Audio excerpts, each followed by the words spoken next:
Ang mga aralin sa video na ito ay una, kahulugan ng mga piling salita na ginamit sa teksto sa talasalitaan. Ikalawa, basahin natin ang teksto tungkol kay General Luciano San Miguel Highway ni June Panganiban, Austria. Ikatlo, mahalagang tanong pagsusuri ukol sa teksto at gabay na sagot.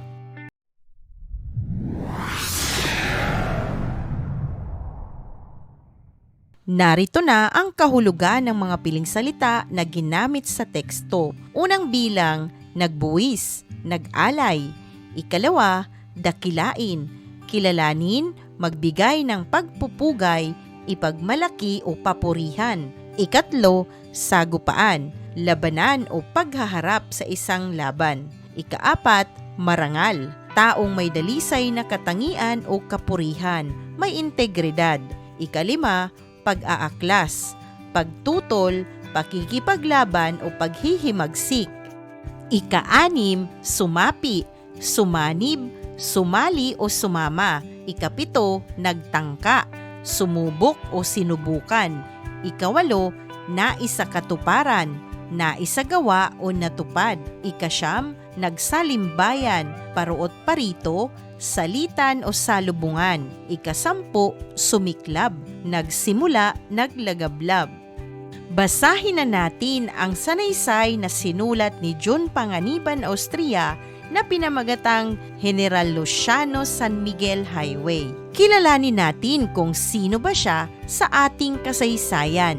Matagal na panahong itinago sa atin ng kolonyal na edukasyon ng Amerikano ang kabayanihan ng maraming Pilipinong nagbuwis ng buhay sa ngalan ng kalayaan. Inakala ng maraming Caviteño na si General Emilio Aguinaldo na ang pinakadakilang bayaning naiambag ng lalawigan ng Cavite sa ngalan ng pakikipaglaban para sa kalayaan. Bukod kay General Julian Montalan at Colonel Cornelio Felizardo, isa sa dapat nating dakilain at bigyan ng wastong pagkilala at pagkadakila ay si General Luciano San Miguel. Noong ika-28 ng Marso taong 1903 kasama ang 200 tauhan ay nagbuwis ng buhay si General Luciano San Miguel sa madugong sagupaan sa Coral na Bato sa Antipolo, Rizal laban sa puwersa ng mga mananakop na Amerikano na sinuportahan ng mga sundalong Makabebe. Marangal na nakipaglaban si General San Miguel at pinatunayan ang kanyang pagiging tunay na katipunero hanggang sa huling patak ng kanyang dugo. Mula ito sa Bandoleros ni Ochoa, pahina 45. Kabaliktaran naman ito ng ginawa ni General Emilio Aguinaldo na matapos mahuli ng mga Amerikano noong Marso 23 taong 11 sa Palanan, Isabela sa tulong rin ng mga sundalong Makabebe ay agad na nangampanya sa mga revolusyonaryong patuloy na lumalaban na magsisuko na rin sa mga Amerikano. Kung multong patuloy na isinusumbat ng kasaysayan sa pagkatao ni General Emilio Aguinaldo ang pagkamatay ni Andres Bonifacio noong Mayo 10 taong 1897 at ni General Antonio Luna noong Hunyo 5 taong 1899. Kadakilaan naman ang pinatunayan ni General Luciano San Miguel nang buhayin nito ang katipunan at magtangkang ipagpatuloy ang revolusyon laban sa Amerika noong panahong karamihan sa mga Pilipino ng pag-aaklas ay tumalikod na sa paghahangad ng kalayaan. Ipinanganak si General Luciano San Miguel noong Enero 7 taong 1875 sa Noveleta, Cavite. Siya ang panganay at nag-iisang anak na lalaki ng mag-asawang Regino San Miguel at Gabriela Saclolo. Nakapagtapos siya sa Ateneo de Manila at nakahanda ng magpakasal sa kasintahan niyang si Maria Ongkapin. Nang pumutok ang himagsikan noong taong 1876, kung kaya sa edad na 21 taong gulang ay sumapi siya sa pangkat ng mga magdiwang sa noveleta na kinabibilangan nina Artemio Ricarte, Diego Mojica at Mariano Alvarez. Nabigyan ng ranggong kolonel si San Miguel at namuno sa pakikipaglaban ng mga katipunero sa Nasugbu, Batangas. Ika-25 ng Marso taong 1877 nang sumanib si San Miguel sa pangkat ni na General Artemio Ricarte at General Emilio Aguinaldo sa Imos upang salakayin ang mga Kastila sa Cavite Viejo at sa San Francisco, Malabon. Hindi na isakatuparan ang pagsalakay, subalit ng sinundang araw ay pinamunuan ni San Miguel kasama ang mga tauhan ni Andres Bonifacio at General Julian Montalan ang mga sundalong Kastila sa Barrio Bacau, San Francisco de Malabon. Nang isuko ng mga Magdalo ang pakikipaglaban sa mga Kastila kay Gobernador General Primo de Rivera noong Disyembre taong 1877 ay ipinagpatuloy pa rin ni General Luciano San Miguel ang pakikipaglaban.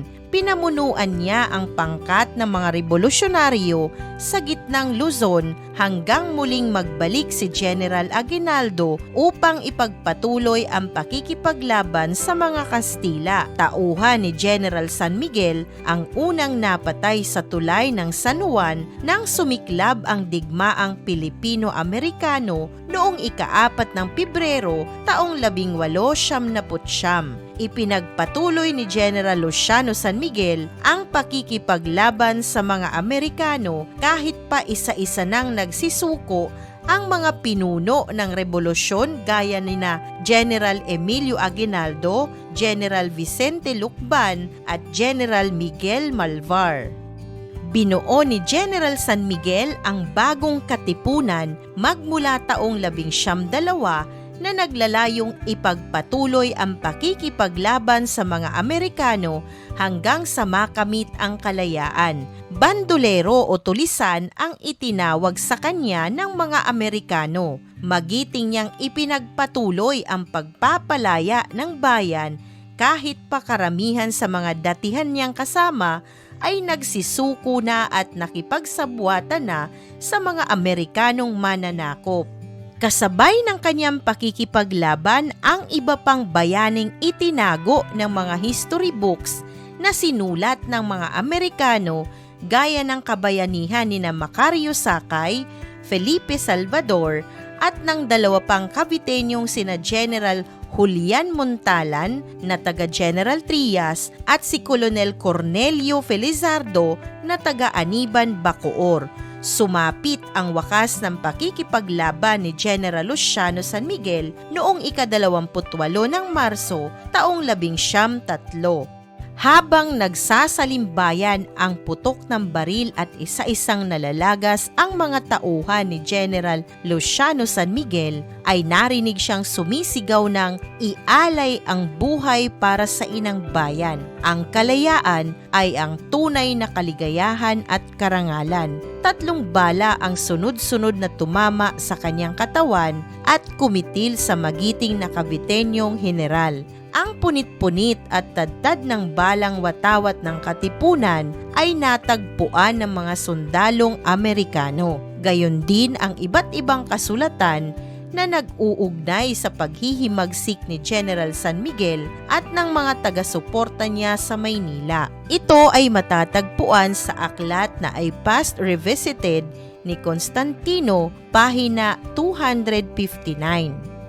Marahil kung tulad ni General San Miguel ay namatay sa digmaan si General Emilio Aguinaldo, ay walang dudang siya na ang kikilalaning pambansang bayani ng kasalukuyang henerasyon. Subalit, ang ginawa ni General Aguinaldo na pagsuko sa mga Kastila sa kasunduan sa Biak na Bato noong Disyembre 14, taong 1877 na inulit niya sa mga Amerikano noong Marso 23, taong 1901 ang nagpapababa sa kanyang pedestal bilang bayani.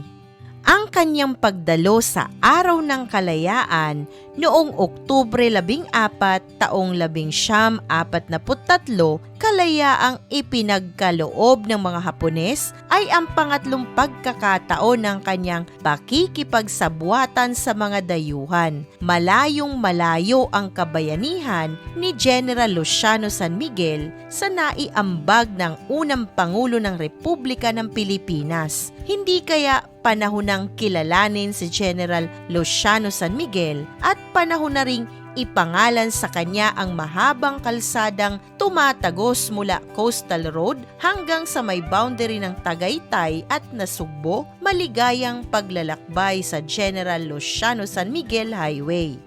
Ating nabasa at naunawaan ang nilalaman ng sanaysay na isinulat ni June Panganiban, Austria na pinamagatang General Luciano San Miguel Highway. Dumako naman tayo sa mga mahahalagang tanong pagsusuri ukol sa sanaysay at gabay na sagot.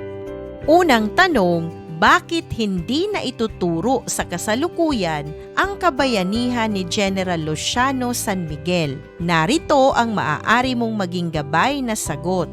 Ang isa marahil sa dahilan nito ay itinago ng mga aklat na sinulat ng mga Amerikano ang kanyang kabayanihan sa mga Pilipino. Ayon sa sanaysay na binasa, hindi na rin ipinaalam pa ang mga pakikipaglaban ng iba pang mga magigiting na general dahil ang nagsulat ng ibang aklat ng kasaysayan ay ang mga Amerikano.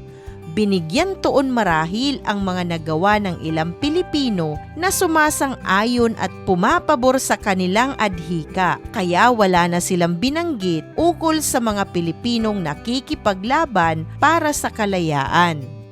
Marahil sadya itong tinabunan upang manatiling nagugupo nila sa kamay ang mga Pilipino. Pinapangambahan marahil nilang dumami ang sumapi upang labanan ang pananakop sa bansa. Ayaw nila itong makahikayat at makapagbigay pa ng kamulatan sa mga Pilipino na unti-unti na nilang binubulag ang kulturang pinagmulan at ipinapasok na ang kolonyal na kaisipan sa mga paaralan sa pamamagitan ng mga gurong Thomasites na mula sa kanilang bansa.